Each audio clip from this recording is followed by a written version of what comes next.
Krishna Hare recording started. Hare Krishna, Krishna Krishna, Hare Hare, Hare Rama, Rama Rama, Hare Hare. Hare Krishna, Krishna Krishna, Hare Hare, Hare Rama, Rama Rama, Hare Hare. Om Asmadgurubhyo Namaha. Om Paramagurubhyo Namaha. Om Sarvagurubhyo Namaha. Neelatungastanagiri subdhamudbhotya Krishnam Parartyam swam sudisarasarasiddhamadhyapayanti Sochishthayam srajnigalitam ya bhalatkritya bhunte Godhadasyai namayidamidam bhuya vastu bhuyah Annavayal Puduvai Andal Arangarku Pannu Tiruppavai Palpadiyam in இசையால் பாடிக் கொடுத்தால் நட்பாமாலை பூமாலை சூடிக் கொடுத்தாலைச் சொல்லு சூடிக் கொடுத்த சுடற்கொடியே தொல்பாவை பாடி அருள பல்வளையாய் நாடினி வெண்கடவர்க்கென்னை விதியென்ற இம்மாற்றம் நாம் கடவா வண்ணமே நல்கு ஸ்வதம் ஆத்மனி சம்யதம் சுவாமித்வம் பிரம்மணி ஸ்திதம். The statement from the Shastra says that the natural disposition, the constitutional position, the natural attribute, quality of a Jivatma is Seshatvam, servitorship, to be a slave, to be a servant, and Brahmani Stitam, Swamitvam Brahmani Stitam, and the natural position, attribute, quality that cannot be separated from Brahman is Swamitvam, that is master, owner. We are the property and he is the proprietor. We are the slave, he is the master. We are the servant, he is to be served. It is said to identify any object, we need to know the Lakshanam. Lakshanam means the definition or a grammar that differentiates that object from other object. And this definition of that particular object should not be changeable. It can be changeable, but again, there are two types of Lakshanam. One Lakshanam is called Visheshanam, and another one is called Upalakshanam. Visheshanam, which cannot be separated from that object. Upalakshanam is that Lakshanam or the definition, attribute, or a quality of an object can identify that object, but it can also be separated from that object. Now, if I have to define a cow, then I say it has 4 legs. Well, dogs has 4 legs. Elephant has 4 legs. Then I say, no, it has 4 legs and it also has tails. Well, tail is also present in other animals. So the Visheshanam is something which uniquely specifies and identifies and indicate a particular object. Therefore, when you have to define an object, we have to tell about that object which is having a special thing on that one. Otherwise, what happens is that we can have multiple objects of same thing. Therefore, that cannot be a right attribute of that particular object. If I say that a pot, a green pot, Gnatrutvam is pot, the nature of the pot itself is quality. It is of a particular shape and it's made of mud, and therefore Gnatrutvam is the quality of Visheshanam of the pot. Likewise, if you say the pot has nice decoration around it, someone puts a garland around it, someone puts a design on it, then these are called Upalakshanam, because these garlands and other things can be removed out of the pot. This is called Upalakshanam. So both are helpful to identify an object. One cannot be separated, cannot change. It is as it is, that is Visheshanam. One can change, but it helps us to identify what that object is. If I say that, can you show me the house of Arun? And then they say, you go straight there and you see there the blue color Tesla car, where the Tesla car is, that is Arun's house. And then I go there, I find the blue color Tesla car, and I know this is Arun's house. But then if I delay in going to that house with this identification, the car may be there or car may not be there. That means I cannot identify Arun's house. This is called Upalakshna. But then if I say, you see that house over there, which has a, yellow color paint and green color door, and the grass which has a rose color flower, then these things, I'm just throwing out some examples here. So these things we cannot change, which is part of the house, especially the color of the house, the design of the house, that cannot change. This is Visheshanam. This is called Visheshanam. Why we have to know this is very important. What is the Lakshanam of Jivatma? What is the Lakshanam of Paramatma or Brahman? We have to know this very clearly. So the eternal, unchangeable, unique attribute of a Jivatma, which can never be changed, is Seshatvam, or to be a slave, to be a servant. That will never change. That cannot change. Likewise, the eternal thing which cannot change, unchangeable, unique attribute of Brahman, Swamitvam. Swamitvam means to be a proprietor, to be the Lord of all Lord.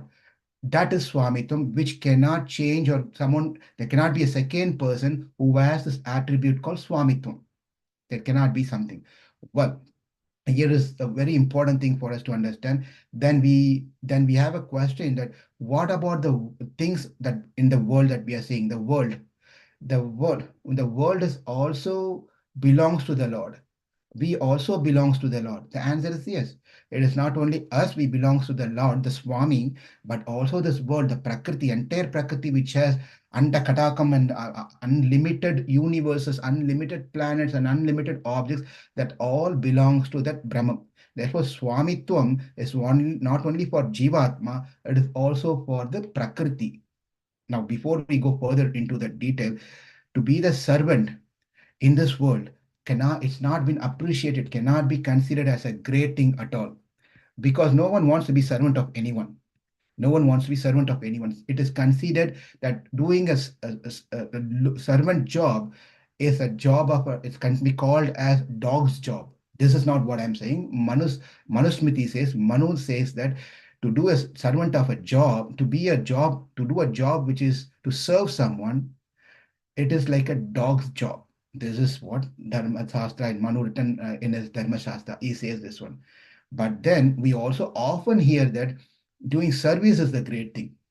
Showing service to the devotees are the great thing. Serving the deities are the great thing. How is that Manu is telling like that? Yes, in this world, if we serve someone, we are doing a dog's job. But in this world, if you're serving the devotees, if you're serving the deities, that means that we are in our right position, constitutional position. That is considered to be higher. But what is considered to be lower is living up the service of devotees, living up the service of the deities, but serving the material things, material things of this world, material people of this world. Then we serve them, we obey to them, we say, yes, sir, I will do this, I will deliver the result by 1 week within that time. We are doing all these things to other people. It's a dog's job. Most of us are doing the dog jobs as per Manu, and we are just compensating with doing some services also, right? So here's the point is, in 1947, prior to 1947 in India, we were under the control of British. Right. We were under the control. We didn't have independence, and people worked. The great freedom fighters, they all worked to get the independence. Now before 1947, we were under the control of British, and after 1947, we got independence. The question is, are we still under control of someone or not? Answer is yes. Even before 1947, we were under control of someone, and after 1947, we are under control of someone. So why are we happy about celebrating independence then? How can we say we have independence if we are under the control of someone? The answer is that before 1947, I was under the control of someone of whom I don't want to be. Whereas after 1947, I was under the control of someone under whom I choose to be. This is a big difference. That again, Before also we are dependent, before also we are under someone, after also we are under someone. But before I did not choose a person to whom I want to be under the control. Whereas now I choose a person where I want to be under the control. Therefore, this is called independence of our choice. We had a choice to make our independence. So the difference is we have to choose now to whom we want to be dependent so that we can be independent, right? So we have to be servant of that Lord that we have to choose. We have to choose that Lord whom we want to be under control of. Now, we accepted someone as a leader in this world, a president or prime minister or a chief minister or a mayor or who, we choose that person, right? Why can't we similarly choose the Lord as our leader, as our control, as our person? Arvar asked this question to us. You need to know the difference between whom you are choosing. The leaders whom we select, I select, did not create me, did not protect me, is not with me, within me and with outside of me, does not protect this entire creation Jagat, does not forgive me all my sins, does not see my faults as gunas, good qualities, Vatsalya rasa, he doesn't have that or she doesn't have that, doesn't come to me and mingle with me as one among me. He doesn't do any of this thing. Most of the time, we don't have any contact with that person whom we selected. But here, when we choose Krishna as our Swami, Krishna as our master, then we should know that he is actually our creator. He created us. When I say he created us, he did not create Atma. He created means we gave the birth to us. He protects us.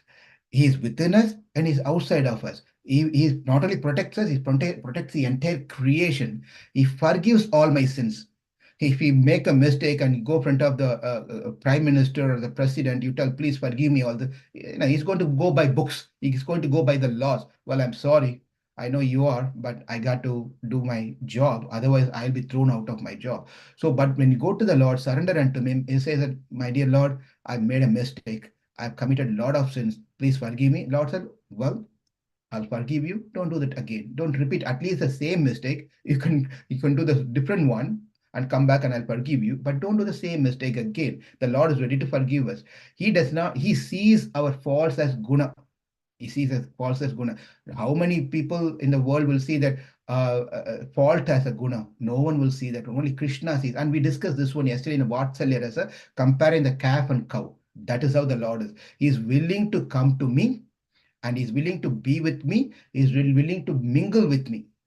For one who surrender unto him, he makes the person equal to him.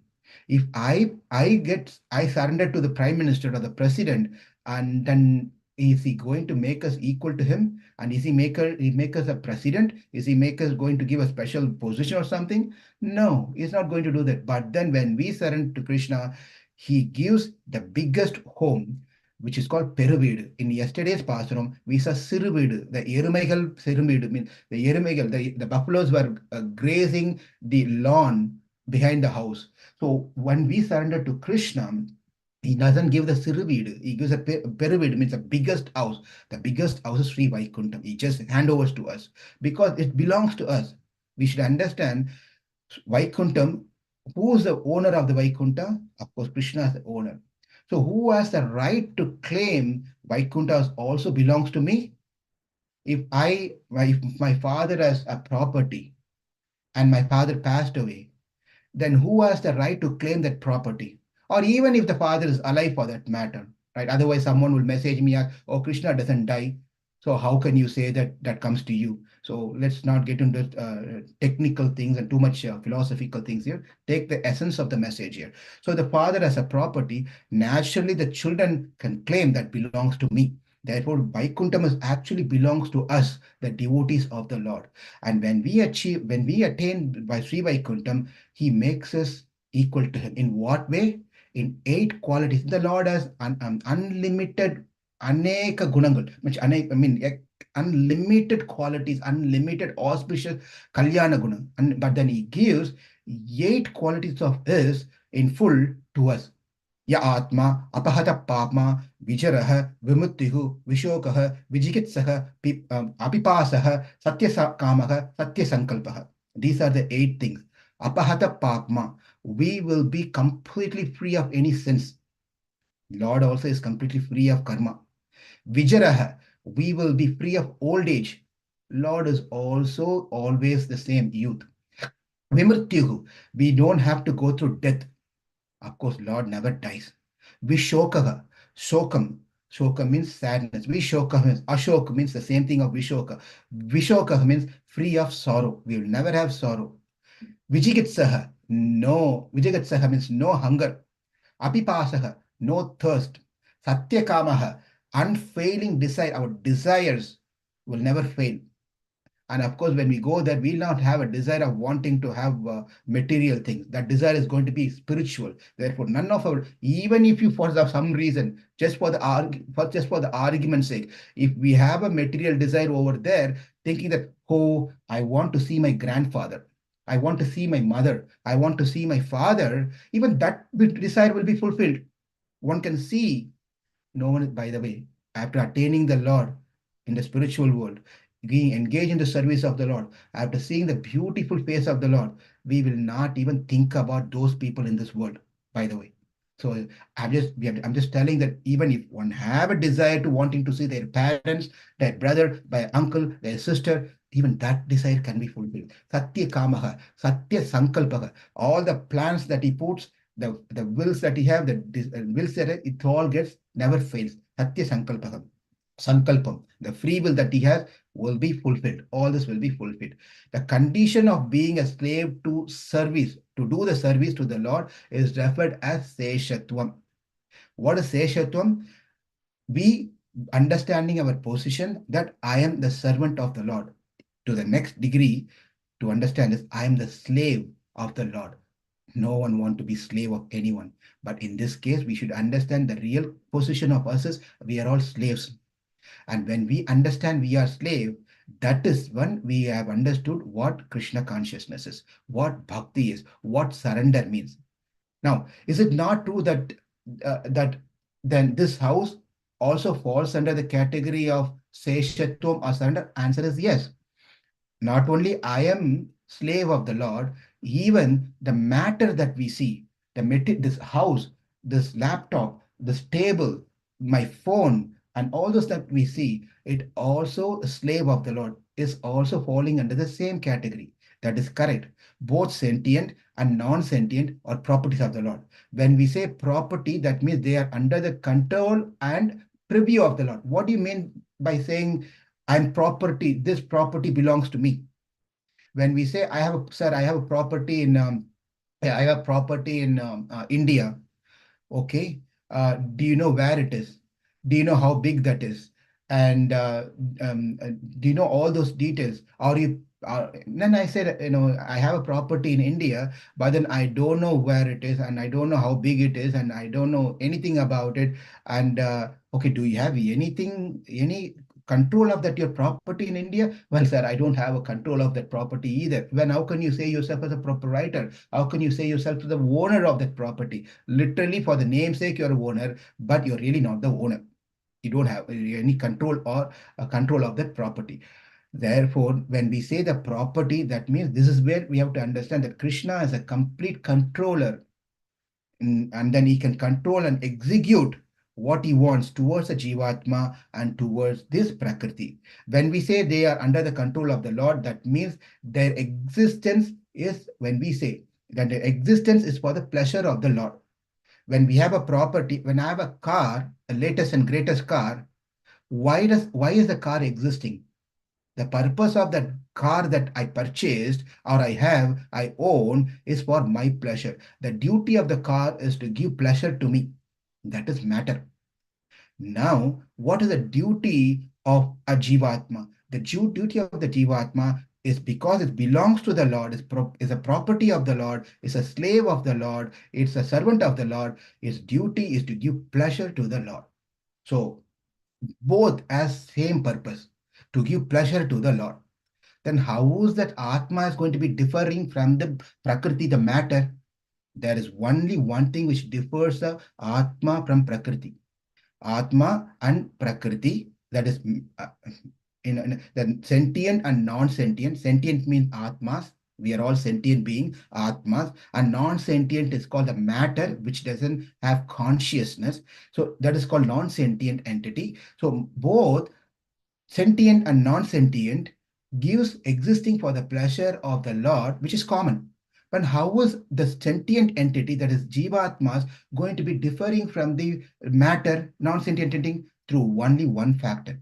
That is called Gnatrutvam. Gnatrutvam is through the knowledge. That knowledge, the chitta, the Jivatma has consciousness, the proof of consciousness having knowledge. Gnatrutvam. This is another term we have to know. Seshatvam, Gnatrutvam. Therefore, when we say Swarupam, the Lakshanam of Jivatma is Seshatvam. It means it differs from the matter, which also has the Swarupam as Lakshanam as Seshatvam, through Gnatrutvam means knowledge. Only Atmas have knowledge. The matter does not have knowledge. Matter does not have that. I can go and tell. We have so much advance in AI, the artificial intelligence. But whatever artificial intelligence we have, there is no consciousness to that and that object. I can take the phone and tell Siri, tell me, call so and so. It just calls. Siri, I love you. And then it tells back, I love you too. But we all know it may repeat back what I say, but there is no any emotions to it. Emotion only comes to that which has consciousness. Consciousness is a proof of awareness. Awareness means knowledge. Gnatrutvam is only present on the Jivatma, not on the matter. Matter are Prakruthi, non-sentient, whereas Jivatma is sentient and it is conscious entity called Chit. Jivatma is Chit, Prakruthi, non-sentient are Achit. So slave plus sentient. Please understand, save plus being sentient equal to Jivatma. Now, slavery plus non-sentient, lack of knowledge equal to Prakriti or matter. This is the formula. This is how it is. To differentiate between matter and Jivatma, Chitta and Achita, being a slave, which is common to Chitta and Achita, plus when you add knowledge, jnana, that becomes chitta, that is become Jivatma. When you add slavery plus lack of knowledge, no knowledge, that is equal to Prakriti. So slavery is common, but jnana, presence of jnana makes it Jivatma, absence of jnana makes it a non-sentient Prakriti. When I understand this one, now I start thinking, oh, I'm greater than the Prakriti. I'm greater than matter. Krishna says the same thing. You are better than the matter, above the senses. Senses is better than the Atma. Atma is Paramatma. So he goes in the sequence of what is greater than what. Then when I start thinking that, well, I'm greater than matter, therefore I'm living for myself. I got to do things for myself. I have this knowledge. I'm conscious entity. Therefore, I'm existing. I'm independent. I can do what I want to do, keep myself happy. This jnana is Swatantriya Jnanam, is called thinking oneself to be independent. But that is not the jnana that we are talking here. The real jnanam that we are talking about here, the Seshatvam, to be the servant of the Lord. Gnatrutvam, to understand that I am servant of the Lord, is very, very important. Not only thinking that I am servant. Servant to whom matters. Not servant to my family, not servant to my government, not servant to my employer. I am servant, eternal servant of the Lord. That is the real knowledge that we are talking here. So Chitta as jnana, therefore, he should know that I am servant of the Lord. He has a knowledge, but he doesn't understand that he's servant of the Lord. That knowledge is equal to the slipper, shoes of no value, no use at all. No use at all. So the purpose of jnana is to understand I'm the knowledge, I belongs to the Lord, I'm servant of the Lord, I'm slave of the Lord, I'm the property of the Lord. Not only now, because I became a devotee of Krishna, I am now thinking like that. Whether you believe, whether you accepted you are property of the Lord, you're slave of the Lord or not, in the past, in the present, also in the future, this constitutional position of we are servant of Krishna never changes. We agree, we don't agree, doesn't matter, it never changes. If we don't know this, but we know any other, but we don't know this particular, we don't have this particular knowledge, but we have all the knowledge of the world. I can speak on politics, I can speak on science, I can speak on astronomy, astrology, I can speak on science, medicine, I can speak on history, I can speak on all those things. I'm knowledgeable, I'm so much so thing, but you don't have this particular knowledge that I'm eternally servant of the Lord. I'm a slave of the Lord. He is Swami, I'm Dasa. If we don't understand this knowledge, number one, and we don't apply that knowledge in practice, number two, then whatever we learned is of no use. We may have had a degree in highest schools in IIT or in MIT, or we have done double degrees and doctorate, PhD, double PhDs, and we may be working in a big company as a big scientist or whatever we may be. But according to the eyes of Shastra, you have no knowledge. You are dull. You are a fool, number one. Doesn't matter, whatever you know. If you don't know under this particular thing, Seshatvam, which leads to Paratantryam, I am completely dependent on the Lord. I am a slave. That is Gnatrutvam. That is the knowledge that we have. If we don't have this knowledge, we are simply two-legged animal walking on the planet. We are just two-legged animal. We are walking on the planet. Or we can even say, not even animal. We are just matter. Matter does not have knowledge, true knowledge. And I also don't have the true knowledge. Therefore, I'm simply a jada, just a matter, a chit, non-sentient entity. Simply, I'm existing as a matter. That's all. When the Lord sees, when the Lord watches us, look, I created the entire world. I created this entire world. But I changed the Prakruthi to Mahan to Ahankara, Ahankara to Satvika, Rajasa, Tamasa Ahankara. From this Ahankara, I create Panchabhuta, Panchatanmatra, Panchakarmendriya, Panchajnanendriya. I added mind to it and then finally gave the body to this guy and then put all the Indriyas to him and told them, now you read Bhagavad Gita, learn Tiruppavai, study Bhagavatam, and then understand and surrender to Acharya, a Guru, and then come to me. That is the whole purpose of I did all those things so that he finally understand that I am the only source, Narayanane Paraitarvan. I am the only source where he can surrender and understand that he is a slave of me, he is a servant of me. But then what happened? The Lord got disappointed. The Lord got completely disappointed by our behavior. He was worried that whatever I did, it's just been totally misused. Everything has been misused. I created all these things so that this guy will use all those things in service of me, use all those things so that he can understand me. But then he's using everything for himself. He's not even considering me as I am the one who gave him everything. His house, his job, his money, his wife, husband, children, his relatives, his friends, his name, fame, prestige. I am the one who gave him everything so that he can understand me and come to me and develop some bhakti and surrender unto me. But he's just going on opposite direction. That worried the Lord so much so that he just went and lied down on his white bed. That white bed, Ananta Sesha bed. He was just in worries. The Lord also worries, by the way. He worried so much. At that point of time, Andal goes to him and then he wakes him up. My dear Lord, please get up. Please get up. I understood my constitutional position. I am slave of you. I am your property. You are my Swami. I am your Dasi. So this is what called Paratantryam. I am completely depending on you, my Lord. I understood the message. And this is what it said in Nila Tungas Tanagiri Tati Subda Mudbhotya Krishnam Parartyam Swam. You see this word called Parartyam. Parartyam. I am not Swatantriya. I am Parartyam. I'm completely, my Lord, depending on you. My position is only to serve you. I am your slave. I am your servant. Use however you want me to be used. You throw me, you kick me, you kiss me, you hug me, you spit on me, you stamp on me. Whatever it is, I am your property because I am your slave. I am your slave. So you must be why she has to wake up the Lord who's lying on the Ananta, because she is going to convey a great message, nice message, which will bring joy to the Lord. So, for example, the father is worried that my son has given his papers, given his exams. Tomorrow his results going to be released. So the father is very much worried whether my son will get A plus, this grade and that grade, a GPA 4.5, 6, 7, 8, 9, 10, whatever the GPAs are, so that he can join the medical school, or the engineering school or law school or whatever. I want him to make sure he gets it. He was in too much tension. He's worried about my son has written exam, but he's not having a peaceful sleep that night.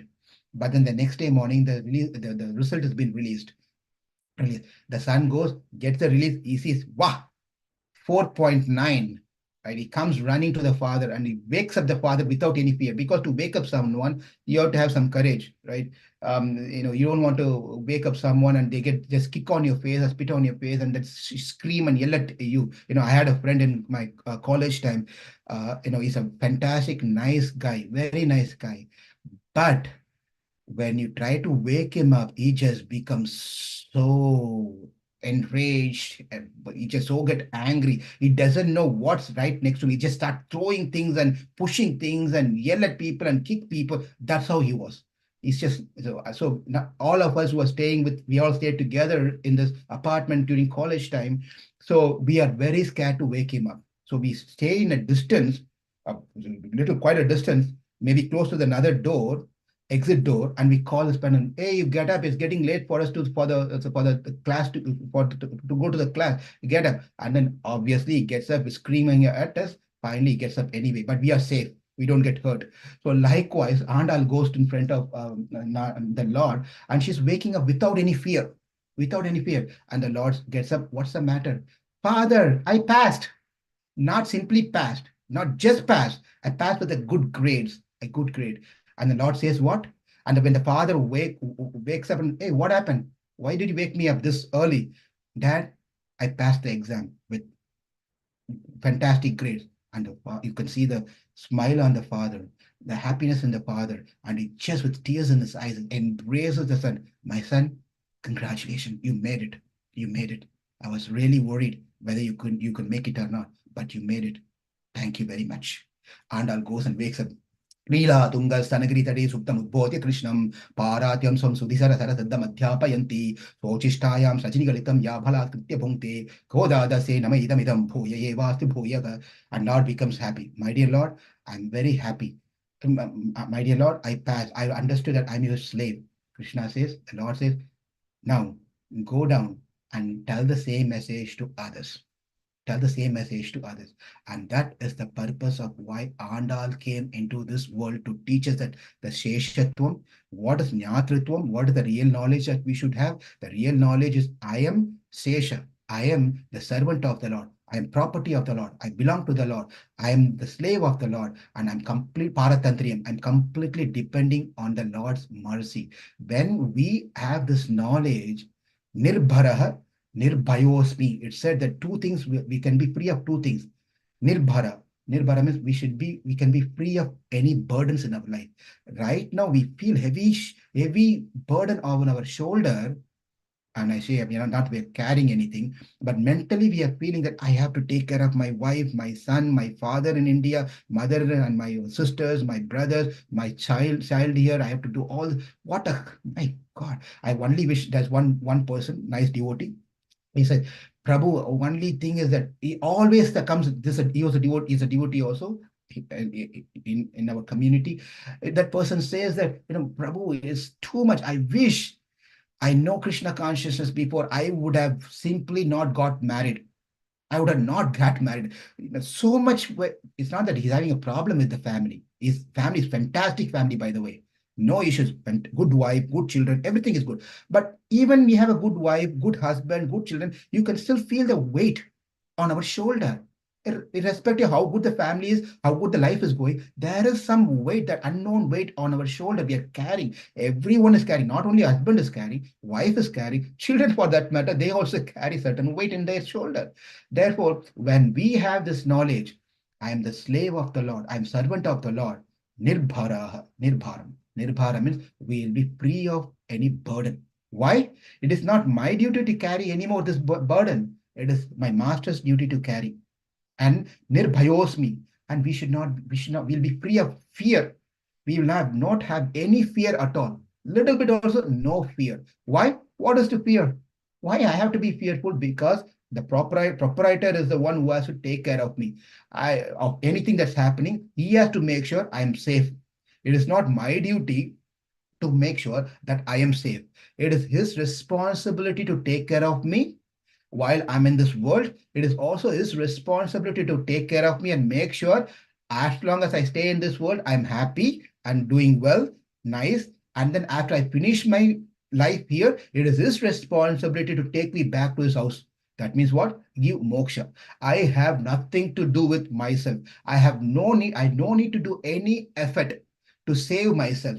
I don't need to carry any burden on my shoulder. It is my master, it is my Swami's, it is my Lord's responsibility to take care of my burden. He will take care of my burden. He will take care of my taking care. He will take care of making me free from all the fears.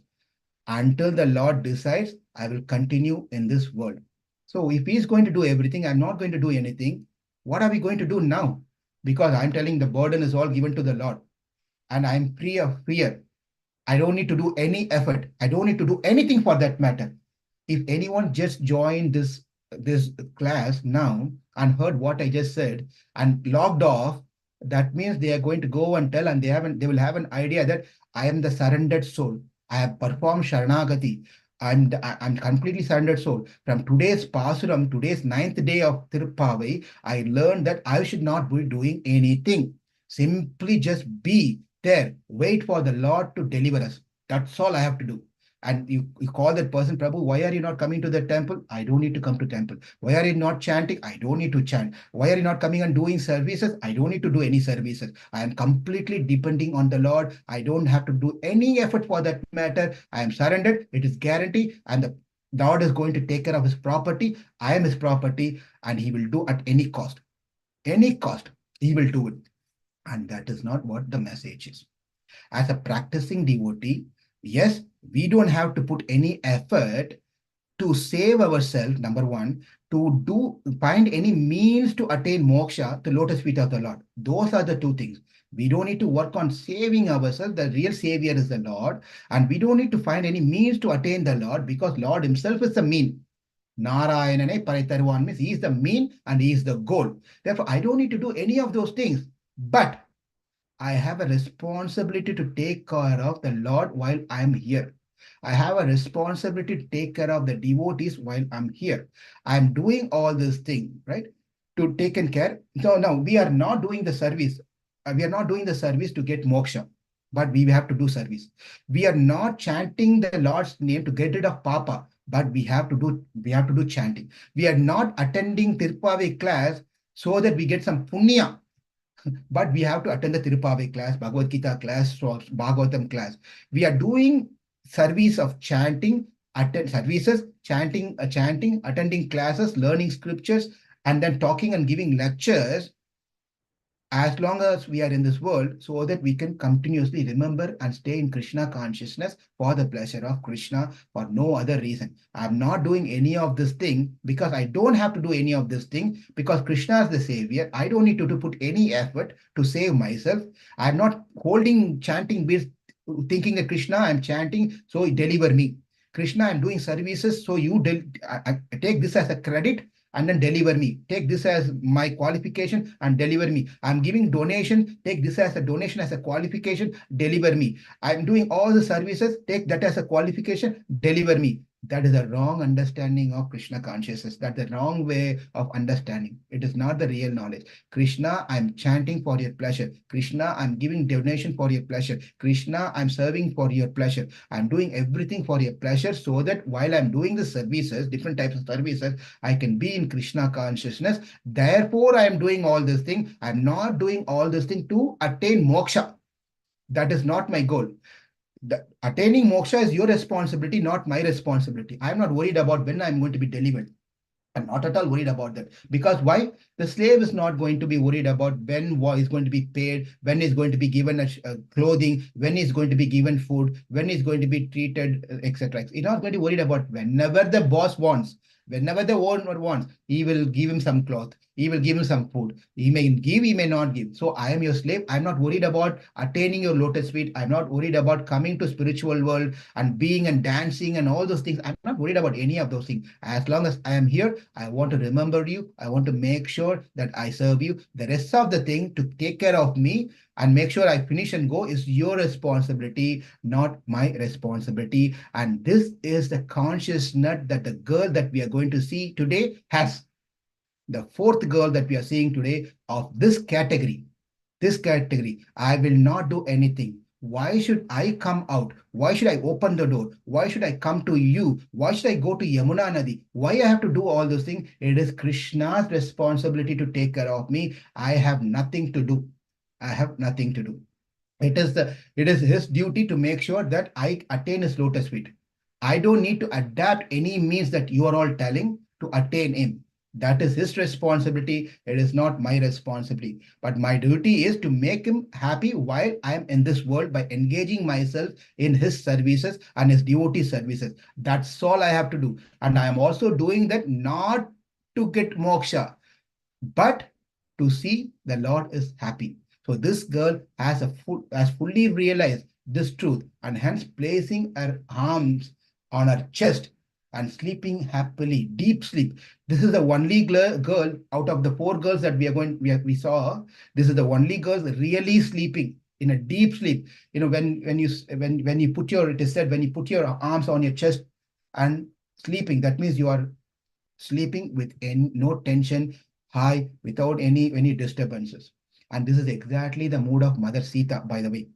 Mother Sita, when Hanuman requested Sita in Ashokavan, we went there, Mother Sita, I already found you, you're here. Now the best thing is, let's not create any problem. You just claim on my back. You sit on my back and I'll take you back to cross over the Lanka again, take you back to Ramachandra, and it's all done. We all can be happy here. And Sita said, Hanuman, sorry, I can't do that one. And Hanuman said, why? Why you can't do that one? Well, you are a Purusha, you're a male, you're a man. Therefore, touching another man is not what I can do.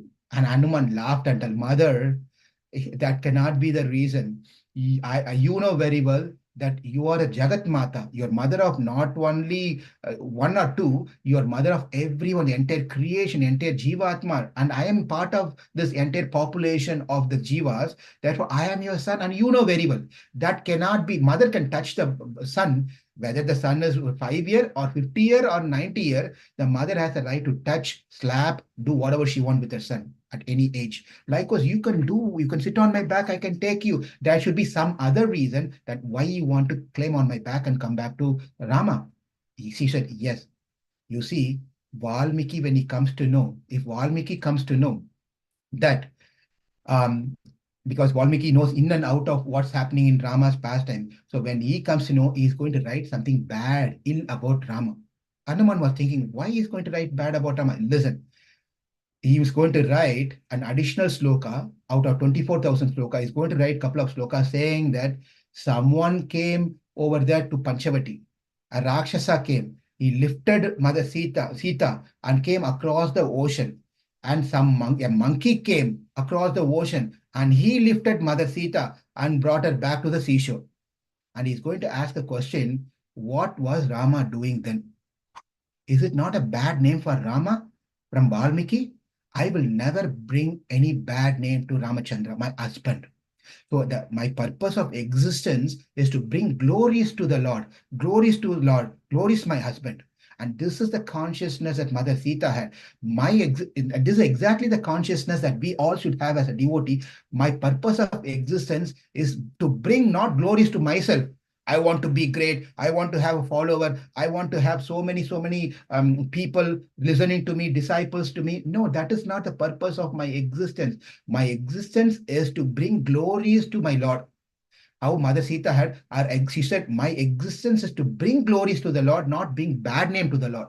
At least as a practicing devotees, if we are not in a position to bring glories to the Lord, at least we should not bring bad name to the Lord. You know, that means what? When we represent ourselves, when we go outside, We have to be careful. People are watching us. I know he's Krishna devotees. He is from ISKCON. Look at him. He's going to this movie. He's smoking or what? I'm just this extreme case. So he's just look at that how he is doing this thing. When we go outside, we have to be careful. We don't want to bring bad name to Prabhupada, bad name to Krishna, bad name to our Guru. We have to be careful that at least if we don't bring glories to our parampara, let's not bring bad name to our parampara. That is why, Prabhu, I am not, when I go outside, I do not wear tilak, I do not wear the kantimala, I do not wear dhoti kurta. Because why?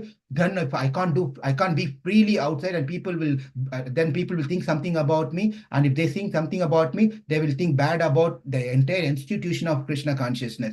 Therefore, I don't wear outside tilak. I don't show myself. That is not a good thing also. That is not the excuse not to wear tilak, not to wear kantimala, not to wear dhoti when we go outside. It is a responsibility. We have to wear these things so it protects us from going in the wrong path, for protecting ourselves into going to the wrong. Just imagine wearing a tilak and wearing a dhoti. Who will dare to go to casino? Who will go to gambling casino? No one go. Therefore, I don't want to wear tilak. I don't want to wear dhoti, though I can freely go to gambling, freely go to casino. Well, we are just digging a pit to ourselves. That's all we are trying to do. Therefore, Hanuman, please understand that I can save myself for that matter. I can save myself. I can, with my purity, chastity, I can burn Lanka. I can burn Ravana. I can burn this entire Lanka. I can do that. But I will not do that. You know what happened, right? When your tail was burnt, it is me who prayed to Agni Devata to not burn your tail, to make yourself feel cool. It is me. When I can save you, I can also save myself. When I can save myself, I don't need to worry about anyone else to come and save me. But I will not save myself. This is called Paratantryam. This is all Paratantryam is I am not going to save myself. Let Lord save me. Let Lord. And this girl who's lying down there is of same consciousness, same idea of what Mother Sita. I am not going to do things by myself. Let the Lord take care of me. So there are 499,993 gopis are ready, waiting on the door of the fourth girl. The first girl was Pillai.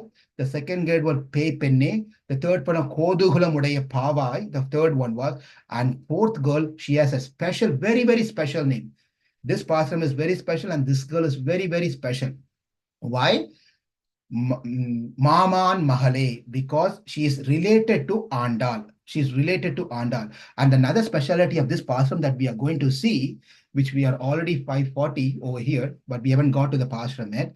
But that is how the beauty of this Parasuram is. So much to learn from this Parasuram. Anyway, now, the beauty of this Parasuram is in the previous Parasuram, Andal was talking directly to that girl, and the girls were responding back to Andal. That was the Parasuram, three Parasuram. Over here, Andal is talking to this girl who's inside, but that girl never utters even a word, single word. She doesn't even speak a word, not even words respond to them.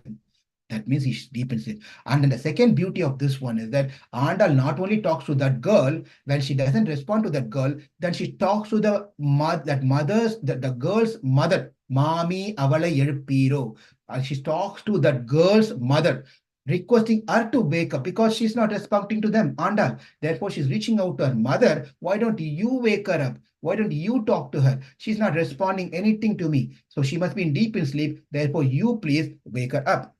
So now the connection from all the slokas to today's sloka, the first sloka, Narayana is the only refuge. Narayana ne namakku paraitaru, namakke paraitaruvan, and the time is auspicious. Everything is now ready. Let's go. And what are the things do's and don'ts? That's second Parasuram. And what are the benefit by doing those things? We learned the third Parasuram. In the fourth Parasuram, even when we become a devotee, when we become strong in our devotion, even the devatas want to serve the devotees. They come from the higher planet to serve at our door. And the fifth thing we learned is that even though all this has been told, the previous night, some of them had some concerns. We are taking a big project. How is going to be successful? Because Krishna is very hard to get.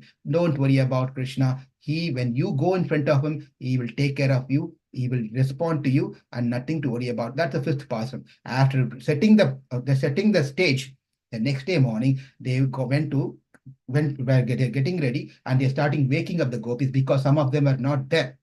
So they went to the sixth, sixth pastram is where they went to the gopi and woke her up, and she was a newcomer. And the seventh gopi was not a newcomer. She's been coming to the temple, attending the program, doing some services. She knows what date is, she knows what devotee is, she knows everything, but since she doesn't want to get up. That is the second gopi, that is seventh pastram. They woke her up. She also joined the party. And the eighth one that we saw is she was a very advanced one compared to the other two. And two things we saw, because the other two knows everything, but she's much more advanced gopi that we saw yesterday. And this category, the yesterday gopi that we saw are called Muktatma category. Atmas are three types: Baddhatma, Muktatma, Nityatma. These are three things. Again, the terms can be different from different schools of thought. Now here, it's all the same thing though. Anyway, the Baddhatma are the conditional souls. Mukta Atmas are the one who are conditioned at one point of time, but then they purified themselves, they went back to the spiritual world. They are called Mukta Atmas. The eighth sloka, the Gopi represents a Mukta Atma. The ninth Pasuram that we are going to see today, that's a fourth Gopi, is a completely dependent on Krishna. She doesn't want to take any steps to save herself, and she falls in the Nityatma category. With that said, let's get into the reciting this beautiful pasuram.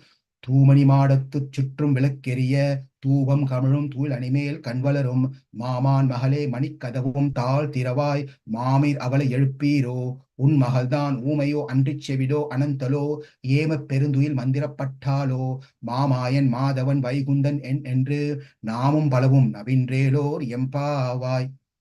Let's get to the word by word meaning here. Money. Money means a gem. Money means a gem, a stone, an expensive stone. Money. Money means pure, flawless jewel, a stone. In a Madattu means in a palace, a big palace. There's a lot of studded, lot of stones. Ratnam, Vaidurium, Manikam, all these different stones, expensive stones. This palace is completely decked with all these valuables, money, pure stone. Chutrum means all around. Vilak means the lamps. Erida means Tumari Madattu Chutrum Vilakkeriya. Area means to burn. This beautiful palace, a mansion which is decked with all these valuable stones, is surrounded by lamps, vilak, burning brightly. Dhupam, not only that, dhupam means the sambrani, the fragrance, the incense. To dhupam, kamara means it's just spreading everywhere with nice fragrance. It's surrounded as another one. Kamara is to spread, actually spread in, meaning it spreads nice fragrance. Male, on the top, Dhumani Madattu Chutrumilakkariya, Dhubam Kamara Thuil, Anai male, Kanvalaram. Yeah. Thuil, Anai male, Thuil Anai male means on the top, Kanvalaram means sleeping. Maman. Who's sleeping? Maman, my uncle's, Mahal means daughter, who's in the big palace where a lot of beautiful lamps are lit.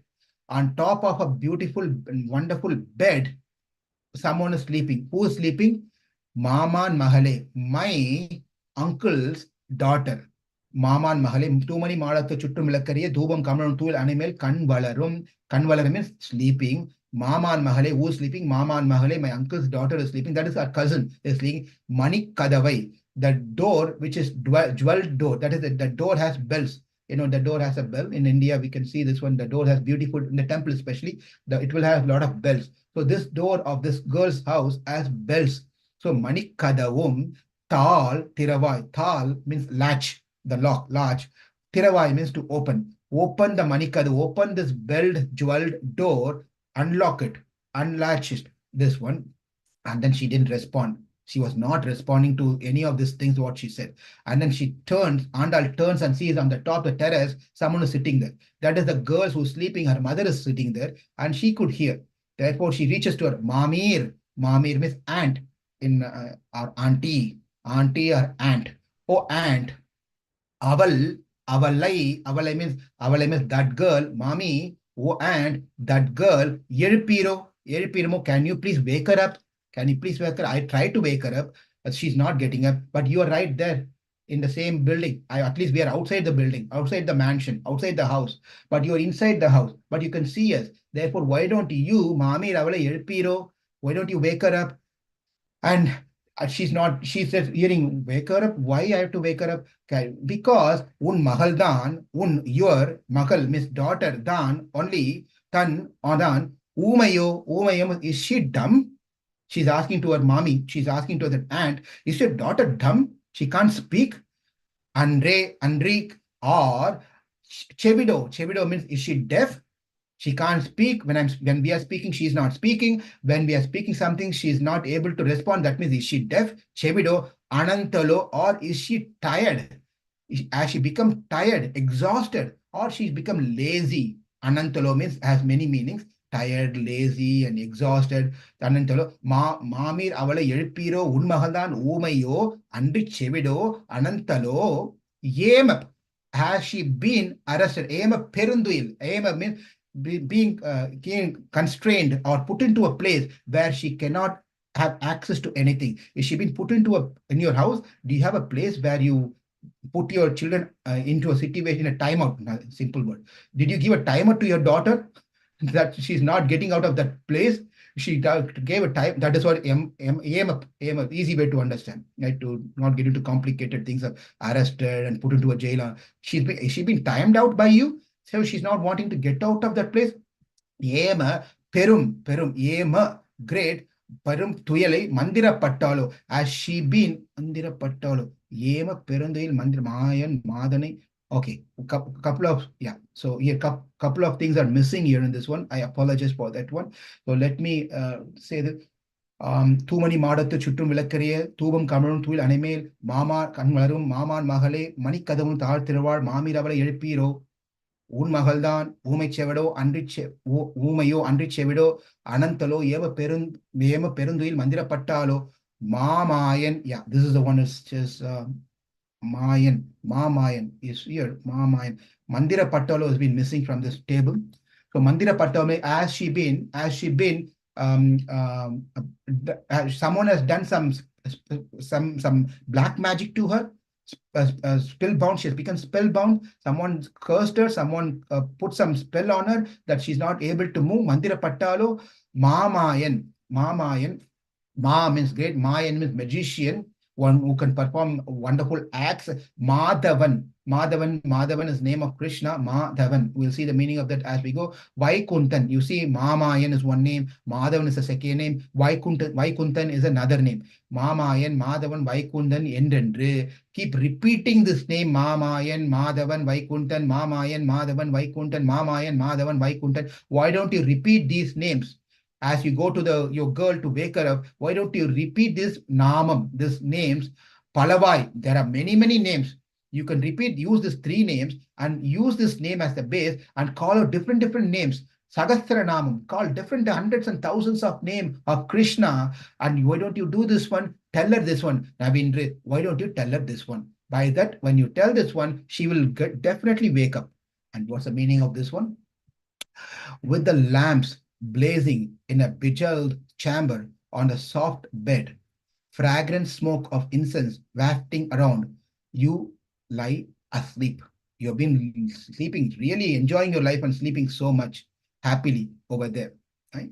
Now, she's not responding. She didn't respond. Therefore, here, she's unemployed by saying, oh, cousin, my uncle's daughter, Mama and Mahale, get up, Erendirai, and open the Tar Tiravai, open the Manikadavum Tar Tiravai, open the ball on the door, ornamented door. The door is so beautiful, that door. So please, why don't you get up and then wake up, unlock and come outside?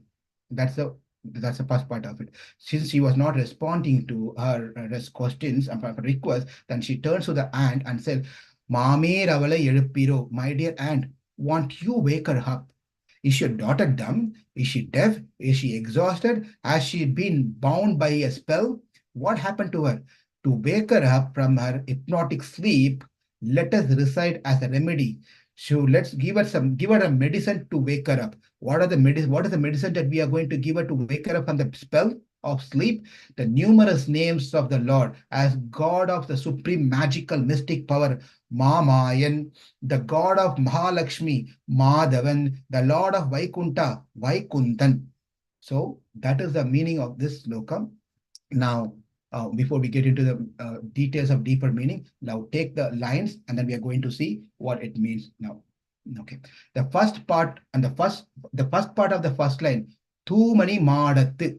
What is Tumari Madattu? Is there was a massive, huge mansion, a beautiful palace. This palace is made of granite, completely polished with granite. And then on top of this granite, there are beautiful studded ratnam, paidurium, manikam, vairam, all these different jewels, diamond, ruby, and sapphire, and many beautiful ratnam. And then interestingly, if they when they were building the house, usually when you are building a new house, they will ask, what color do you want on the living room? What color you want on the bedroom? What color you want on the kitchen? What color you want on this room and that room, study room, and all those things? And we'll pick, okay, I want blue color over here on my living room. On my bedroom, I want a white color. On my deity room, I want a yellow color. When we say this one, the builder, what he did is, we'll see who the builder is later, but the builder, what he did is, he just simply not painted over there with all these colors.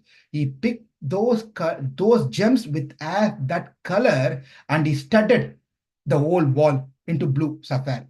When he went to the other side, she wanted white color, then he picked the shining white. He picked the pearls and then studded the whole wall with the white color. And she said, I want a bright, shining and glittering one. Then he did a wall with diamonds over there. It's not a painting of colors, it's painting done by all these valuable stones. That is how our building was, our house was, our mansion was. It was decorated with ratnams. Ratnam is the valuable jewels. Each color studded with all this color. Now this building, this whole house was transparent. You can see from outside, it's so transparent, it's so very pure. You can see, then you should not ask me if it's transparent, how can they do some private things inside, right? How can do use bathroom, restroom? Well, there will be curtain, just they'll be maybe they'll be having a curtain in front of it. But otherwise, the message is so pure, the house is so valuable, it's so transparent that even people can see how the house of this house is. So this girl who's standing outside is glorifying the palace first, the place where this girl is staying. That means how rich she is. Tumari Madattu. What type of ratnam? Money. This money is so very expensive. Periyavachan Pillai gives if there is a pure money, that means there should be an impure money also. Money means not money. Money means a gem or jewel or a valuable stone. That's what money means. Now, money means a purest stone. And that means if there's a purest stone, is there something called impure stone? Yes, there is an impure stone. And is there anyone who's living with that stone? Is there anyone who's having a mansion or a house built with the impure stone? Yes, someone is living in that house. Who's that? Well, when this girl was wanting to have a house, Krishna built a house for this girl of Tumari.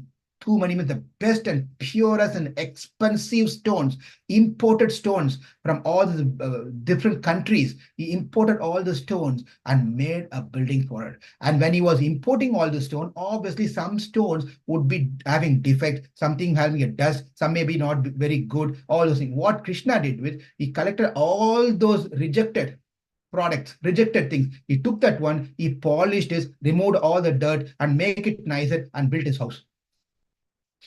What a love that Krishna has for this particular Gopi. That's a message here. What a particular message. And the tattvam is that we are all contaminated. We are all so much contamination we have. And therefore Krishna picks us. Like you go for, in the season, we go for strawberry picking, we go for blueberry picking, apple picking, and pears picking, and so forth. Likewise, Krishna does picking also on his will, Sankalpa. He picks the Jivatma and takes it and polishes it nicely. Nicely polishes, removes all the dirt from it, polish it, polish it. And he takes that to his house and decorate his house with this Jivatma. The Vaikuntha becomes complete and looks much better when the Jivatma from the Baddhatma state, when the conditioned state becomes Muktatma, and that decorates Vaikuntha. And the Lord says, oh, so nice. It's become so bright, so nice. The message here is the Lord picks up all of us and gives polishes us, clears us, and takes us. Whereas that is why we are all the Muktatmas. And the previous verse, the girl was Muktatma, where this girl is Nityatma. Why? She lives in the Tumari Madam. Tumari Madam is the purest of the pure, most expensive one, most expensive, which is doesn't have any faultless gem. Faultless gem. Chutrum Vilakkiriya. This is the second part of the first line. The whole hall was lit with beautiful lamp. Why lamp is very important? Lamp indicates the auspiciousness in the house. The house, now we have the flashlight, we have all this, electrical lights and all this different things. But in every house, it is important, very, very important. A lamp should be lit. It is very important. It indicates an auspiciousness. It brings an auspiciousness into the house. One metal, again, you're talking material. It has nothing to do with material thing. It is also spiritual practice to lit light in the house, in a lamp, a ghee lamp or oil, sesame seed oil lamp, or whatever it is. It is important. So it means an indication that we are inviting the Lord into our house. When the Lord comes, he's happy to see it's bright. No one wants to enter a dark house, by the way. No, but no, Prabhu, I have a special ceiling light. 10 lights are there in my house. I have this light, a focal light. None of those things can be equal to the lamp that we lit in front of the deity. It is really a practice that everyone should do to lit the lamp in the house. And of course, give all safety factors of whatever needs to be done. Therefore, Lord, and the lamp indicate the auspiciousness within the house, and the life is going to be auspicious, and family is going to be bright. Our consciousness is going to be bright. Our jnana, our knowledge is going to become brighter. Right? And then Tumari Madattu Chutrum Vilakkiriya, Tubam Kamara, Tuil Anime, Tubam Kamara, the fragrance with the house. When you enter the house, one should feel that as if they have entered a temple. That how the house should be maintained. That's how the house should be there. It's not that as soon as you have entered the house, you're waiting to get out of the house. It just so many things are here and there. Nothing is organized, and then you enter this room. It just all things are there. The books are not in the book. It's the shoes and things are near the bookshelf, and all those things. It's just not nice. It's not at all nice. Anytime you enter into the house, without giving a notice, the house should be as it should be. Not only when we have a program, not only when guest is coming, not only when inviting someone, that house should be clean. It should be clean all the time. And when we enter the house, we should feel happy. I entered this house. That means the fragrance. The fragrance, it should not be, as soon as you enter the house, you should not just hit your face. The smell hits your face. You don't even want to take a second step and enter the house. When you enter, the fragrance, it should be, that's why we have this welcoming. It has to be a welcoming for the guest. But what about when we're inviting Krishna? It has to be like that. Tubam Kamara, this is all there in that house. And Tuil Anaimel means the beautiful bed. The bed is so nice, white in color, soft, and then it is so nice and so big on that particular bed. This girl, Tuil Anaimel, on the top of that bed, Kan Valarum means someone is closing their eyes and then sleeping. Tuil Anaimel, Kan Valarum is a high standard of usage of sleep. If you ask, where is that? Where is he? Oh, he's sleeping. He's gone to bed. He's sleeping. These are all very, very low level of saying, but in certain language there's so much limitations. How can you use certain things, right? For example, in English, again, it's not to tell anything bad about it, but there are certain limitations. In English, certain things are limited. Sleep means sleep. That's it. Uncle means uncle. Uncle, everyone is uncle for us. Everyone is aunt, auntie for us, right? Any relationship. We don't say my father's brother as a different indication of what his role is in my life. My mother's brother as a different name to be identified as. We don't call we don't call my mother's brother and my father's brother as uncle. In English, it's all uncle, it's all brother, it is all sister, it is all aunt. But there are response it's beautiful. It's beautiful. Likewise, what I was trying to say here is let's come back to let's focus over here in the Parasuram here, not get distracted. Let me not get distracted. Tuil anaimal kan valarum. Kan valarum means it's a beautiful, rich usage of the Tamil language. Kan valarum means she's telling with greater respect that she's sleeping. In normal context, no one will use, what is he doing? She kanvalarum. She's kanvalarum. We don't use this. We never heard that people are using in common terms in regular dealings with, yeah, hey, he's gone to sleep. Tungitan. Tungaral. Tunga means to sleep. That's all. That's how the language is used. But that is not a high rich language to use for someone who's special. For the special person, for the respectful person, you use the right word. Right word. Therefore, she is using kan valarum. The message for us is when we are dealing and talking with the devotees, we have to use you have to make right usage of words. Right usage of words. We cannot use the common language that we talk to other people. We have to be very, very respectful. If we don't respect in our way that we're talking to the devotees, then Krishna is not going to be happy. That we can learn from this simple term called Kanvalaram. Even though she was her cousin, of same age, she gave a respect to that person because she was Krishna's favorite devotee, Krishna's favorite girl. Why she said this one?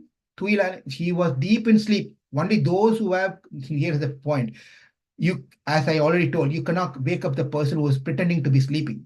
But this girl was not pretending to sleep. She was literally just sleeping, deep in sleep. Who can have deep sleep? Let's think about it for a minute. Who can have tuil anaimal kanvalarum? Who go to bed, as soon as you go to bed, you just have a sound sleep. But many times when you go to bed, we roll this side, we roll that side for 10 minutes. Then we try to sleep on facing upward for 10 minutes. And then some people sleep upside down, totally face down on the ground, which is not at all good for health. We should try to sleep their abdomen down on the floor. They sleep in that position for 10 minutes. Somehow the other, and then if at all they sleep, then they start getting so many thoughts and dreams and unwanted thoughts and things like that. So by the time at the end, this person would have just slept real good sleep for half an hour, 1 hour. Otherwise, it's all disturbed sleep. Who can have good sleep? Only a person who can have good sleep are those person who doesn't have burden on their shoulder. That is nirbhara, one who doesn't have a shoulder and who doesn't have a fear of life. Nirbhayatvam, one who doesn't have a fear, one who doesn't have a burden on their shoulder, only they can have good sleep. If we are not having good sleep, that means we are still holding to some burden. We are still fearful of something in our life. Therefore, we are rolling and rolling and rolling and rolling and rolling while we are sleeping. We are having a lot of dreams. We are sometimes blabbering while we are sleeping, all those things. That means we don't have this one. We are carrying the burden. We are fearful. But it is said, those who have become devotees, those who have, actually the statement is said by Sripad Ramanujacharya. Swami Ramanujacharya says this beautifully. It is again in Tamil, but I'll translate that in English. He says, Prapannan karendanahil nastikan. Prapannan karandanahil nastikanam. That means Prapannan means one who has surrendered. One who has surrendered to the Lord. One who completely surrendered to the, but karendanahil. You see, oh, I have so much to do. I have this one. I have to take care of this one. I have to do this one. I have to do this one. And I'm really afraid, I have this disease. I have a stomach problem. What in case the stomach problem spread into the heart problem? What in case heart problem gives me a heart attack? What in case if I die? What will happen to my family? All these things. After surrendering, if you have all these thoughts, you have a fear, you feel you have been carrying the burden, that means you can simply call yourself as Nastika. Astikan means a thesis person who believes complete faith in the Lord is called Astika. One who completely denies the existence of the Lord, that person is called Nastika. Even though you are initiated, even though you are chanting, even though you are associating with the devotees, even though you are doing all the services, even though you attend classes, even though you give classes, but you have a fear, you think that you are carrying the burden, then you can simply say you are a Nastika. Nastika does not mean doesn't believe in God in this context. Nastika does not mean doesn't believe in the process. It doesn't believe in the existence of the God itself. It doesn't believe in the existence of the God itself. That means what? If you believe there is God exists, and if you have surrendered to the Lord, then you should not have any burden. You should not have any fear. But if you feel so, that means you deny the existence of the Lord. Existence of the Lord. Therefore, Krishna in Bhagavad Gita says, Ma Suchaha. Do not be afraid. It is not a suggestion that Krishna is giving, opinion that is giving that you can be free. Ma Suchaha is not giving as an option thing. Is instructing, is giving a command to us. Is giving a complete command. Ma Suchaha. I'm ordering you. Be free of fear. Do not fear. Do not be distressed. It's a command on us, those who are following Krishna consciousness, those who are surrendered to Krishna. This is a command by Krishna. But what we have taken is, it is just a statement. It is not an order to us. It is one of the many statements that Krishna spoke in Bhagavad Gita. Is one among them. Ma Suchaha. Hey, do not fear, yaar. Do not fear.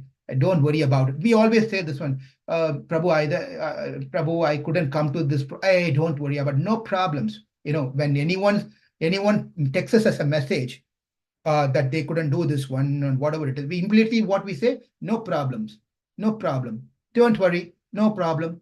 Krishna start telling in that sense, don't worry, no problem. He is commanding us not to worry. He's commanding us not to worry. If you worry, that you doubt on my existence. You completely doubt on my Sharira Yatra is karma dhinam. Karma dhinam.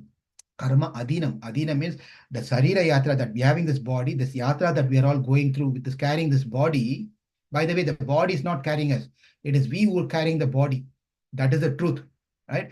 Because how can you tell that? As soon as I exit the body cannot walk any further. That means who have been carrying this body? It is me who is sitting inside the body, and who is sitting within myself, that is Paramatma Antaryami, and with him and I are moving this body. As we move this body, that is called Yatra. What Yatra is this? Sharira Yatra. Sharira Yatra. And there's another Yatra also there, what is called Atma Yatra. That Atma Yatra, for the journey to my Atra to, for the journey of my Yatra, what is Adhinam? What is that making that to move? Bhagavan.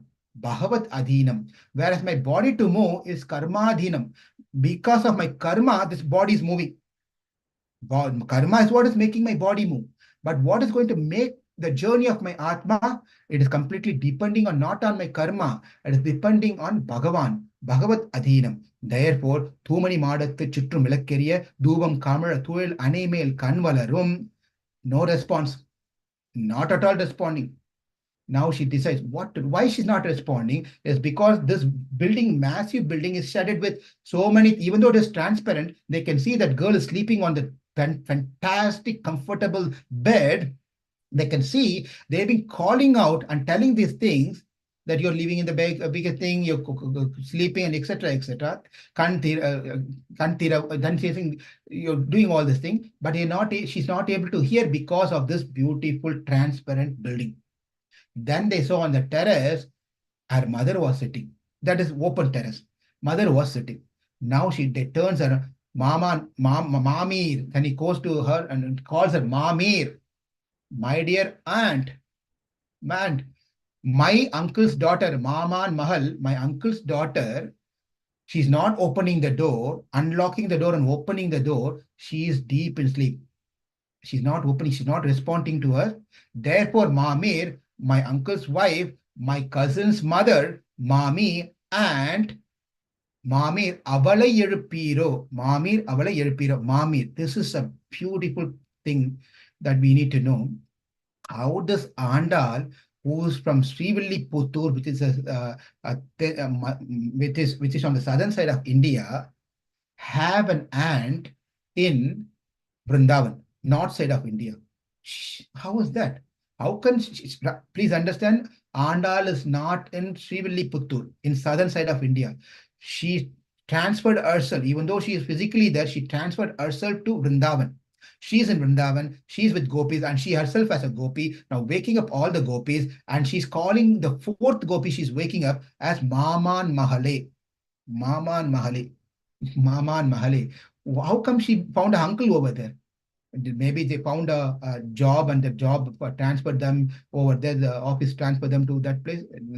In those days, people are happy in where they are and earn money where they are and living a happy life. It's only now, like us, we leave our hometown in the name of wanting to have the material benefits and material things and everything. We left our place thinking that this place is going to give us happiness. We left our hometown and came here. In those days, crossing a place is a big sin. One does not cross their place and go. That means you are left the family, left the house. Anyway, I don't want to get into the make things into an emotional things over here. We are here anyway. We are here. So now, Maman Mahale, everyone is falling under the same category. Here is hearing people also same. The speaker also falling under the same category of diversing our hometown and being in a different place here. Unfortunate, but we are here. Anyway, Maman Mahale. Maman Mahale, why she's calling out Maman Mahale here? Even though this is two things, important points are here. There is two relationships. One is Sharira Bandhus, another one is Atma Bandhu. Sharira Bandhus are the relations or relatives that we have that is connected to my body. My brother, my sister, my father, my mother, my uncle, my aunt, etc. These are all called Sharira Bandhus, out of my blood relation. My blood relation, Sharira Bandhus. Atma Bandhus, they're not necessary to have a blood relationship. It's Atma to Atma, keeping Krishna as the father.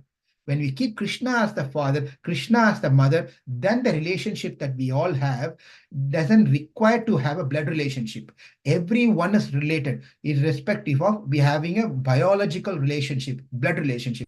We are all related because we are connected to one father. That relationship is called Atma Bandhu, Atma relationship. Whereas the other thing is called Sharira Bandhus, Sharira relationship. Sharira Bandhu is always lower. Please hear this one. Sharira Bandhu is one step lower than the Atma Bandhus. But what we are thinking is the Sharira Bandhu is greater, and the second level is Atma Bandhus. That means we are putting Krishna's relationship, second category, and we are taking the temporary father-mother relationship, brother relationship to the higher place. But here, interestingly, Andal is telling a blood relationship. Rather than going into the Atma Bandhu relationship, she is glorifying, talking about this girl as Bandhu, Sharira Bandhu relationship. Why? Why so? Because our Andal had a greater desire, and that great desire is getting fulfilled in this particular Parasuram. Therefore, this Parasuram is so very special Parasuram, where Andal's desire, long-lasting desire, is getting fulfilled. What is that desire? She is a great devotee of Krishna. She's a great devotee of Krishna. That Atma relationship is already there. She is by this Atma Bandhu. She's an Atma Bandhu to Krishna.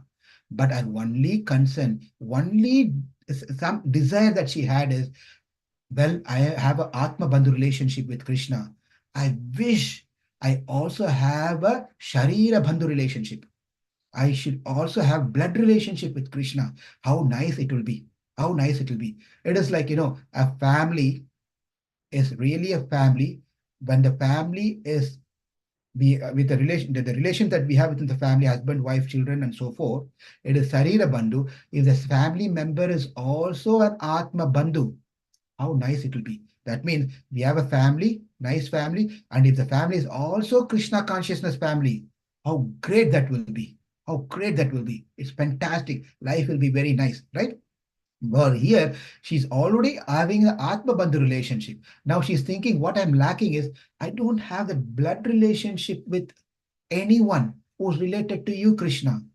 Especially to that people who are devoted to you. We are surrendered to you. I don't have that relationship with someone. Where are those people? They are in Vrindavan. Who are they? Gopis are the girls.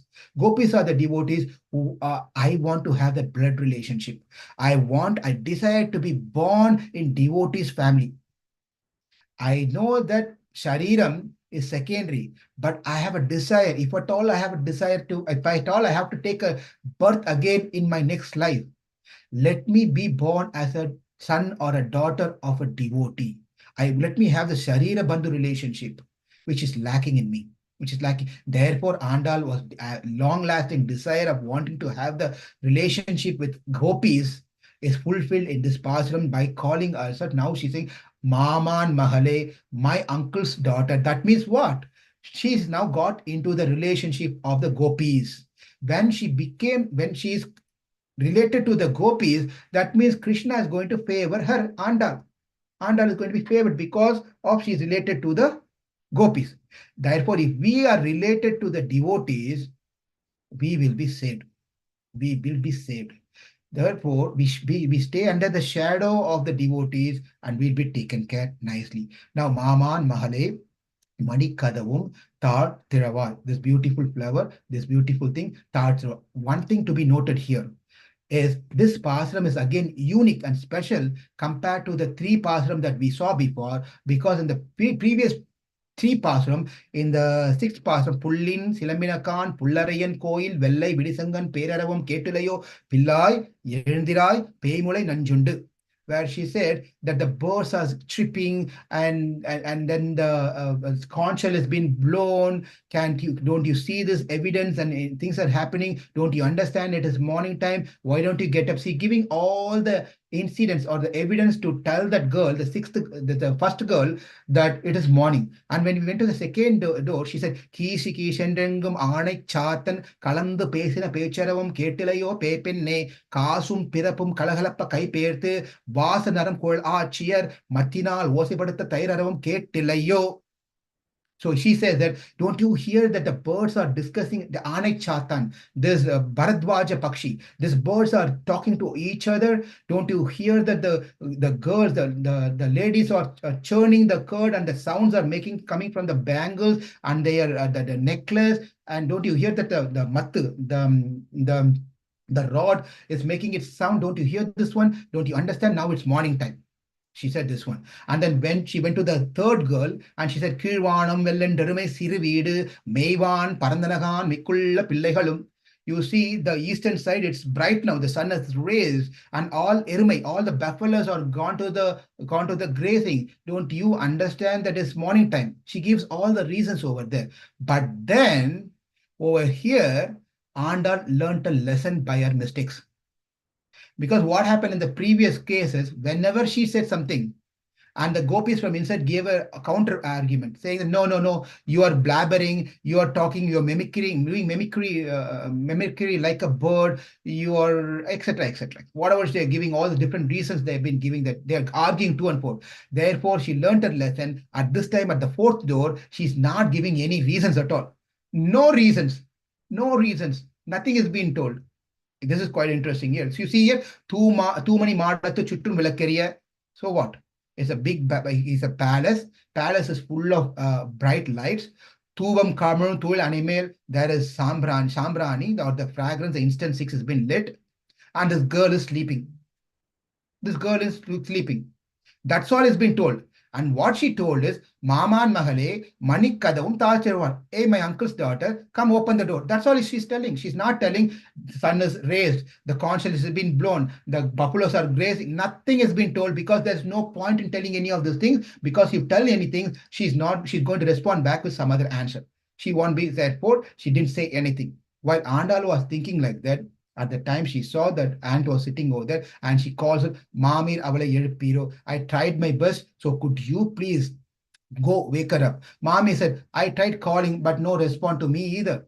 I can call. Then she said, Unmagal Dan, because you also tried to wake her up, she's not getting up. Therefore, Unmagal Dan, your daughter, is she Unmagal Dan, Umayo, is she dumb?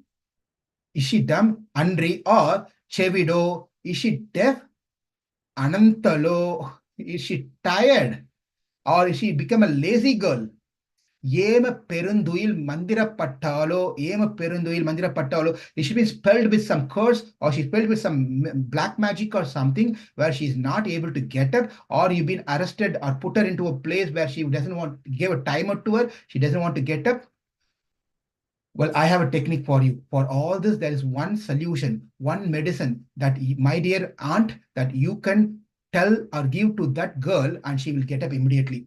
She will get immediately. And the aunt was asking, what is that medicine that you want to give to her so she can get up from this deep sleep? Then she, Mamayan Madhavan Vaikundan Endendru. Mamayan Madhavan Vaikundan Endendru. My dear aunt, go to her and give this medicine to her, and she will immediately get up. And what is that medicine? Chant the name of Krishna. Mamayan. Call in front of her, call the name of Krishna, Mamayan, Madhavan, Vaikuntan. You chant this thing and she will get up immediately. This is the medicine to wake up anyone. That means this is a medicine for all of us. When we chant the name of name of Krishna, our disease of this material existence will run away. All the inauspicious things will run away. All the anarthas will go away. When all this goes away, not that we become empty, we become sunyam. We doesn't become a sunyam or zero of nothing. All the good things will come within us. All the auspicious things will come on us. The mercies of Acharya, mercies of Guru and Acharya, mercies of Guru Parampara, mercies of Andal, mercy of Sri Mahalakshmi, mercies of Radharani, mercies of Mother Sita, mercies of the Lord. Everything will flow. What you have to do is simply go in front of her and say, Mamayan, Madhavan, Vaikuntan. This is quite interesting to note. These three names has been used. Mamayan. Mamayan means one who's great person, mystic person. He can do wonderful things which we cannot even imagine. He has such a magical power. Magical power does not mean, magicians of this world, they're not really doing magic. They're creating an illusion for us to see that as if they are doing really something. But it's all illusion. That's all. We don't see it. The way that they do it really fast and really something, we think that is really happening there. But it's magic. But when we say Mamayan, Krishna is not a magician like these magicians. He does amazing things that no one can ever do. How can someone create such a beautiful universe? Who can create this one? Who can maintain this one? Who can destroy this one without any trace? Mamayan, Mamayan, Madhavan. Madhavan is Ma means Mahalakshmi, Madhavan. One Madhavan, one who is the residing place, who is associated with Mahalakshmi is Madhavan. What's it? Mahalakshmi. It is said that the Lord became famous, became so very famous because he's Madhavan. If Ma is not there, if Mahalakshmi is not there, he is not at all famous. He cannot be glorified at all. Because of the association of Sri Mahalakshmi, he became famous and we are all glorifying him. Srinivasa is also the similar meaning. On one's chest, Sri Mahalakshmi is residing. So Srinivasa, Madhavan, Mamayan, Madhavan, Vaikundan. Vaikundan, who is a lord of Vaikunta. Right, Lord of Vaikunta. This is quite interesting. In the Vishnu Sahasranamam, also the similar things has been mentioned, because to be Mamayan speaks about greatness. Mamayan speaks about greatness. And Vaikuntan also talks about greatness. Both of this greatness only happens when the Lord is in association of Lakshmi, Madhavan, which plays in the center. You see, Mamayan and Vaikuntan, these two things is he can maintain these two things, the greatness, when he is in the association of, in connection with Sri Mahalakshmi. Therefore, Madhavan. Madhavan. Mamayan, Unmagalo, Unmagaltan, Umayo, Andrichevido, Anantolo, Yema Perundil, Mandira Patalo, Mamayan, Madhavan, Vaikundan, Endendre, Namam. Namam means chant these names and many names, many names. You chant to her. Palavum, Navindredor, Empava. You go and chant this name. But what happened is that when Andal was telling her and giving her an instruction, then Ant was going there, ready to get ready and go there to chant Mamayan, Madhavan, Vaikundan. As she was going to chant this Vishnu Sahasranamam in front of the girl, someone was tapping on the back of Andal. Tapping. And when she turned back, she saw that girl is already standing begin. She already came over here. Even before the ant went and chanted the name, she was already here. She was already here. How is that possible? He should not.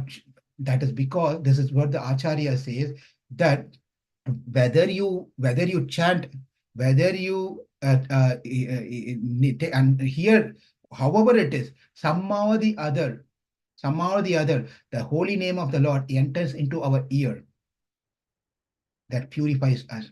So what Andal was doing is, Andal was only conversing with her aunt. That's all she was telling. By the way, the aunt was not chanting after hearing this one. She was just going to chant later to that girl. But then the message somehow or the other, from what she was conversing, when the girl was lying down, she heard Mamayan, Madhavan, Vaikundan. She immediately got up. She immediately got up and she came, joined this party. She came and joined this party. That means what? When we go and chant out, when we do Nama Sankirtanam, we do chanting loudly, anyone who's passing through will also get benefited. Even animals get benefited. Everyone and anyone who simply hears the chanting will get benefited. That is the message that we can hear from. Therefore, we have to chant loudly as much as possible so that the name of the Lord can enter anyone and they get also there is a Tondaradi Podi Arwa, there's another Arwa called Tondaradi Podi Arwa. We're almost coming to the end and we're going to see the deeper meaning and we'll be closing for the day today. Another few more minutes. Tondaradi Podi Arwa in his great, beautiful writing called Tirumali. In that, he says one particular pathram, Namanum Mutkalanum Pesa, Naragil Nindrargal Ketka, Naragame Swargam Ahum, Namangal Udaya Nambi. Beautiful pathram. What happened? This is a short story. The story is from Vishnu Dharma, where the story says that there was sinful people. All the sinful people are put into Narakaloka. Narakamum, all those people who does sin, they have been put into the naraka, and then they will be getting fried and toasted and then pierced with the arrows, and the birds coming and poking on their eyes and beating with all those things happens over there. Many things. So when those things are going on, busy people are people are busy doing and punishing all those people. Outside, there were a couple of people. Yaman was there. The Yama means Yamaraj was there, and someone else, another Devata or Muni who came there. He was just standing there, and they were just conversing. In their conversation, they were talking about the Lord, Keshavan, Madhavan, Mayavan. They were just Kundan. They were just talking these names.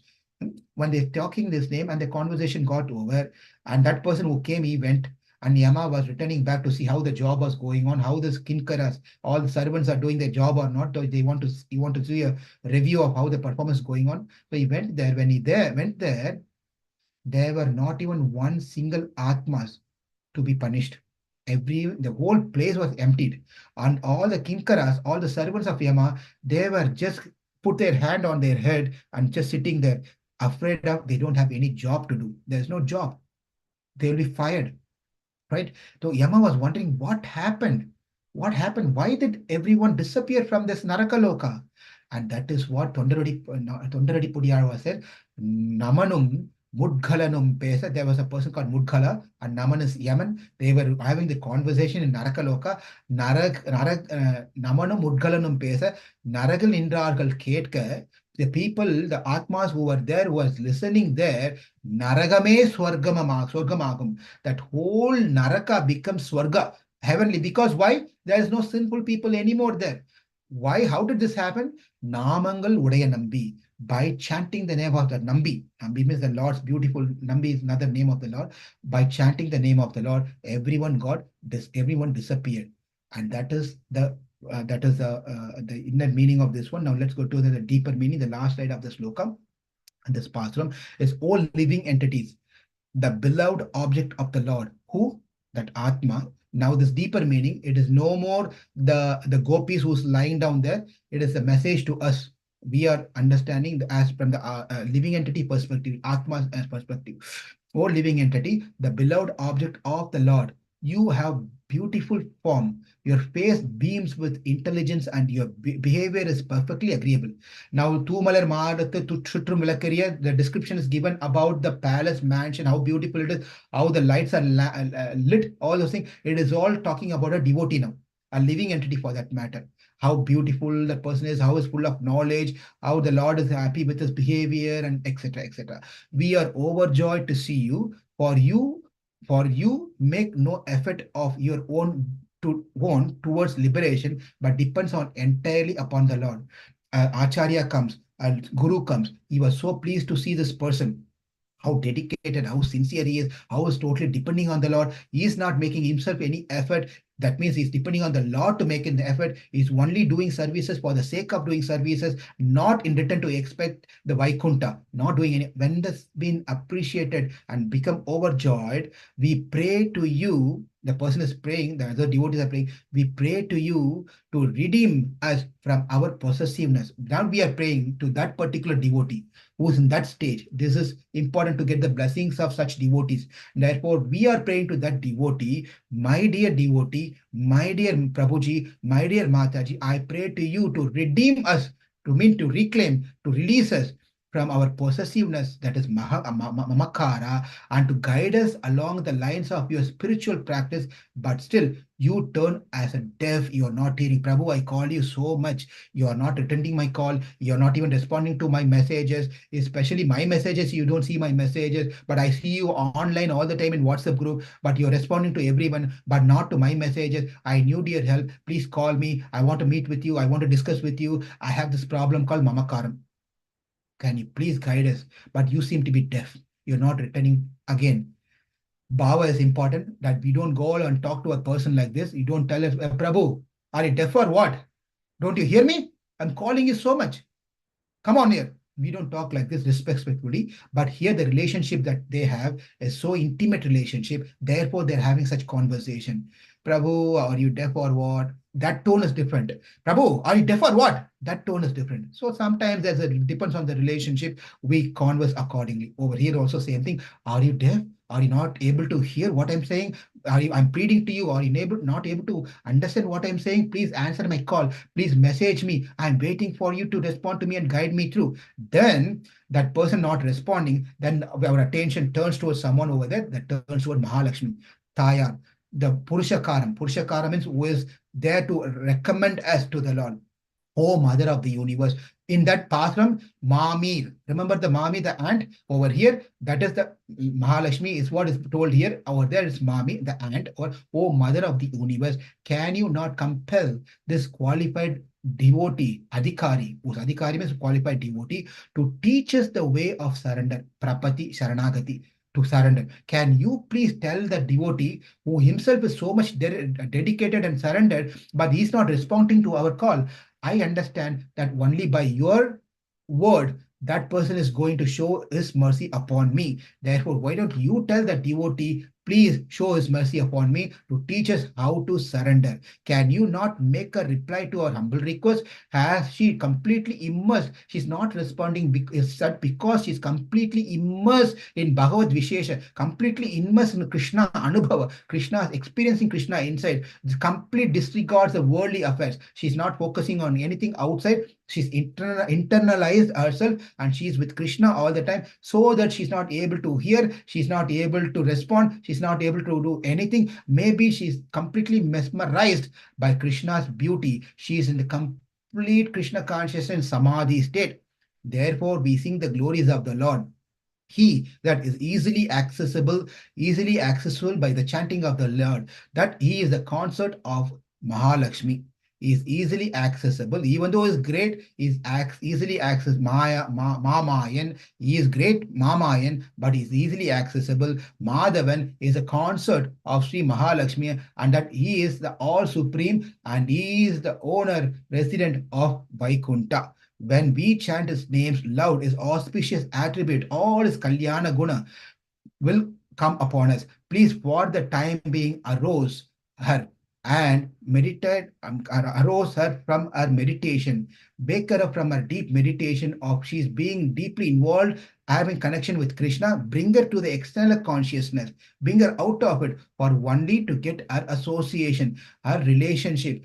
Such a superior devotee will be able to fulfill our vow successfully. If she comes, joins us, then guaranteed our effort to do this Pavai Nombu will be successful. Our effort to get Krishna as our husband will be successful. And that is what has been told in this particular sloka. So the Tumari Madattu Chuttum Vilakeriya Tubam Kamarum Tul Animel Kanvalarum Maman Mahale Manikadavum Tal Tiravai Mamir Avale Yerupiro Unmagal Umayo Andri Chevido Anantalo Yema Perunduil Mandira Mamayan Madavan Vaikundan Endendru Namum Palavum Navindrelor Yempavai Andal Tiruvadigalai Sharanam Embermanar Tiruvadigalai Sharanam Jiyat Tiruvadigalai Sharanam. Tomorrow we are going to go to the next girl, fifth Gopi. Be ready. It's another interesting thing. And then after fifth, another 5 gopis are there, but they fall into a different category. Out of 10 gopis that Andal is going to wake up, 5 falls into a one type of category, and the other 5 is going to fall into a different type of category. So tomorrow, let's go together with Andal to wake up the fifth, knock the fifth door. Hare Krishna. Thank you very much.